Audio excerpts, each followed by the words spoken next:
Student, मैं Ramesh Mishra, BMPN inter college. आज हम आपको सब्जेक्ट प्रेडिकेट पढ़ाने जा रहे हैं। Parts of sentence, parts of sentence. Sentence के दो पार्ट होते हैं, सब्जेक्ट एंड प्रेडिकेट। सेंटेंस के दो पार्ट, सब्जेक्ट और प्रेडिकेट, उद्धेय विधेय, सब्जेक्ट और प्रेडिकेट। आइए हम देखते हैं सब्जेक्ट और प्रेडिकेट। मोहन रन्स, मोहन दौड़ता है, मोहन रन्स, मोहन दौड़ता है। जहां से वर्ब है वहां से प्रेडिकेट है। रन्स प्रेडिकेट है और मोहन सब्जेक्ट है। अब आइए और आगे देखते हैं। A boy runs, runs predicate है, ए बॉय सब्जेक्ट है, ए बॉय सब्जेक्ट है। रन्स प्रेडिकेट है, ए फैट बॉय सब्जेक्ट है। मोहन रन्स, मोहन दौड़ता है। यहाँ है ए बॉय रन्स, एक लड़का दौड़ता है। यहाँ है एक मोटा लड़का दौड़ता है। यहाँ देखिए ए बॉय भी सब्जेक्ट है, ए फैट बॉय भी सब्जेक्ट है। अब यहाँ ए बॉय में बॉय क्या है? मेन वर्ड है। मेन वर्ड मतलब इसे हम नाउन भी कह सकते हैं, मेन वर्ड या नाउन। और ये क्या है? क्वालिफायर है। क्या है? क्वालिफायर। मेन वर्ड अर्थात नाउन एंड क्वालिफायर। अब इस सब्जेक्ट में तीन वर्ड है, तो बॉय जो है वो आपका मेन वर्ड हो गया, मेन वर्ड अर्थात नाउन हो गया। अब ये जो बचा है क्वालिफायर है। अब जो क्वालिफायर है, क्वालिफायर में दो वर्ड है, क्वालिफायर में दो वर्ड है। अब क्वालिफायर दो भागों में बटेगा, ये फैट एडजेक्टिव हो जाएगा और ये जो है वो डिटरमाइनर हो जाएगा। अर्थात हमने अभी सीखा कि क्वालिफायर के अगर दो है, क्वालिफायर में अगर दो वर्ड है तो एक एडजेक्टिव हो जाएगा, एक डिटरमाइनर। डिटरमाइनर तभी होगा जब उसके पहले इधर बाद वाला मतलब नाउन के पहले एडजेक्टिव रहेगा। तो एडजेक्टिव के पहले अगर कोई शब्द है तो वो डिटरमाइनर कहलाएगा। जैसे यहाँ देखिए, ये black bird sitting in the tree flu away. यहाँ मेन वर्ब है आपका फ्लू अवे, उड़ गई। फ्लू माने उड़ना, फ्लाई फ्लू फ्लोन, अवे माने दूर उड़ गई। और बाकी बचा इधर जो सब्जेक्ट है, a black bird sitting in the tree, एक काली चिड़िया सिटिंग इन द ट्री जो पेड़ पर बैठी थी उड़ गई। तो यहाँ हम अब देखेंगे कि बर्ड जो है वो नाउन है, नाउन माने मेन वर्ड हो गया। अब उसके पहले क्वालिफायर कहलाता है, लेकिन क्वालिफायर में अगर दो शब्द है तो एक एडजेक्टिव कहलाएगा और एडजेक्टिव के पहले डिटरमाइनर कहलाएगा। क्या कहलाएगा? डिटरमाइनर। और ये जो sitting in the bird, sitting in the tree बचा, ये कहलाएगा एडजेक्टिवल फ्रेज, एडजेक्टिवल फ्रेज। एक बार फिर से देख लेते हैं। And Elder brother past, past verb है, ये प्रेडिकेट है। हिज एल्डर ब्रदर सब्जेक्ट है, सब्जेक्ट में ये आपका ब्रदर मेन वर्ड है अर्थात नाउन है।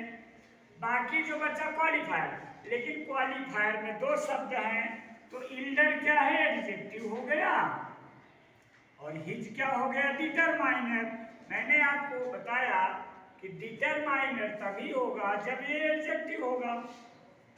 My younger brother in Delhi is doctor, is a doctor, ये प्रेडिकेट है, ये प्रेडिकेट है। ये वाला सब्जेक्ट है, इसमें ब्रदर आपका नाउन है। यंगर क्या है? एडजेक्टिव, विशेषता बता रहा है कि भाई कैसा है, युवा है, जवान है। और एडजेक्टिव के पहले अगर जो शब्द रहेगा तो वो डिटरमाइनर कहलाएगा। अगर नाउन के पहले केवल एक शब्द होता तो क्वालिफायर कहलाता। क्वालिफायर में दो शब्द होते हैं, एडजेक्टिव और determiner. My brother past, past predicate है, माई ब्रदर सब्जेक्ट है। इसमें ब्रदर हेड वर्ड अर्थात नाउन है, और नाउन के पहले क्या कहलाएगा? Qualifier, qualifier. अगर इसमें दो शब्द होता तो क्वालिफायर के दो भेद, एक एडजेक्टिव होता और एक डिटरमाइनर होता। आइए बच्चों, हम प्रेडिकेट सब्जेक्ट वाला थोड़ा सा एक बचा है, देखते हैं। Smoking is harmful, is harmful predicate है, और स्मोकिंग क्या है? सब्जेक्ट है। स्मोकिंग क्या है? सब्जेक्ट है, लेकिन आईएनजी लगा है, अर्थात यह जीरंड का सब्जेक्ट है। सब्जेक्ट है जीरंड, और यहाँ इज हार्मफुल प्रेडिकेट है। यहाँ वही स्मोकिंग था, यहाँ टू स्मोक है, तो यहाँ भी टू स्मोक सब्जेक्ट है, लेकिन ये किसका है? इन्फिनिटिव का है, क्योंकि टू लगा है। आइए अब हम प्रेडिकेट के पार्ट पढ़ते हैं। He gave me a pen, gave me a pen, यहाँ से पेन वर्ब है, ये आपका प्रेडिकेट है, और ही क्या है? सब्जेक्ट है। ही सब्जेक्ट है, बाकी प्रेडिकेट है। आई सब्जेक्ट है, लाइक स्विमिंग प्रेडिकेट है। आई सब्जेक्ट है, ए में टीचर प्रेडिकेट है। सी सब्जेक्ट है, इज ब्यूटीफुल प्रेडिकेट है। अब आइए पार्ट ऑफ प्रेडिकेट देखते हैं। गेव में वर्ब है आपका, वो गिव, गेव, गिवन। मी और ये पेन, ये दोनों ऑब्जेक्ट हैं। जो व्यक्ति है वो इनडायरेक्ट ऑब्जेक्ट है। कौन? हु कहने पे जो है वो इनडायरेक्ट ऑब्जेक्ट है। व्हाट कहने पे जो है वो डायरेक्ट ऑब्जेक्ट है।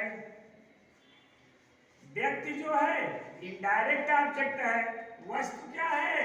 व्हाट कहने पे जो जवाब आए वो डायरेक्ट ऑब्जेक्ट है। आइए इसको फिर से देखते हैं। He gave a pen to me, वह मुझे कलम दिया।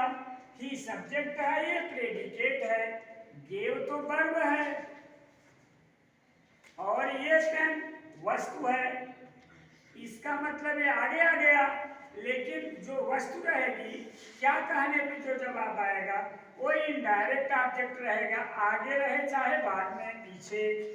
टू मी व्यक्ति है, तो ये क्या होगा? डायरेक्ट ऑब्जेक्ट होगा, अर्थात हु कहने पर जो जवाब आए वो इनडायरेक्ट ऑब्जेक्ट है। मी क्या है? पेन, पेन डायरेक्ट ऑब्जेक्ट है। पेन वस्तु है, पेन क्या है? वस्तु है, तो डायरेक्ट ऑब्जेक्ट होगा। और जो व्यक्ति है मी, ये इनडायरेक्ट ऑब्जेक्ट होगा। ध्यान दीजिए, शायद उल्टा हो गया था।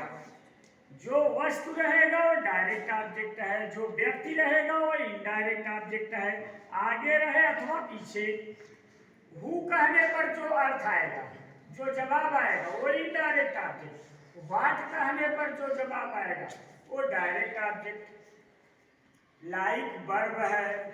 स्विमिंग, स्विमिंग भी ऑब्जेक्ट है। स्विमिंग क्या है? ऑब्जेक्ट है, लेकिन आईएनजी लगा है, तो ये जीरंड का ऑब्जेक्ट है। कैसा ऑब्जेक्ट है? जीरंड का। आई एम ए टीचर, ये इजेमार लिंकिंग वर्ब है, इसमें मेन वर्ब है नहीं। अगर इजेमार के बाद गोइंग होता तो ये यही इजेमार हेल्पिंग वर्ब कहलाता। अब इसके बाद मेन वर्ब नहीं है, अगर इजेमार अकेले है, मेन वर्ब नहीं है, तो वह लिंकिंग वर्ब कहलाता है। और लिंकिंग वर्ब के बाद जो ऑब्जेक्ट रहता है वो हमेशा कॉम्प्लीमेंट कहलाता है। क्या कहलाता है? जैसे अगर ये होता I am going to school, तो गो मेन वर्ब आ जाता, तब यहाँ ये हेल्पिंग वर्ब कहलाता। जब इजेमार के बाद कोई वर्ब ना रहे तो उस इजेमार वाज वेयर को आप लिंकिंग वर्ब समझा करो। जो बी से बनता है, किससे बनता है? बी से, इजेमार वाजपेयर। ये भी लिंकिंग वर्ब कॉम्प्लीमेंट है और ये भी कॉम्प्लीमेंट है। इजेमार वाजपेयर के बाद अगर वर्ब नहीं है, मेन वर्ब नहीं है जिसका तीनों फॉर्म होता है, और उसके बाद जो चीजें हैं वो कॉम्प्लीमेंट कहलाती हैं। अब कॉम्प्लीमेंट में ये नाउन कॉम्प्लीमेंट है क्योंकि टीचर है, और ब्यूटीफुल ये एडजेक्टिव कॉम्प्लीमेंट है। Thank you dear student.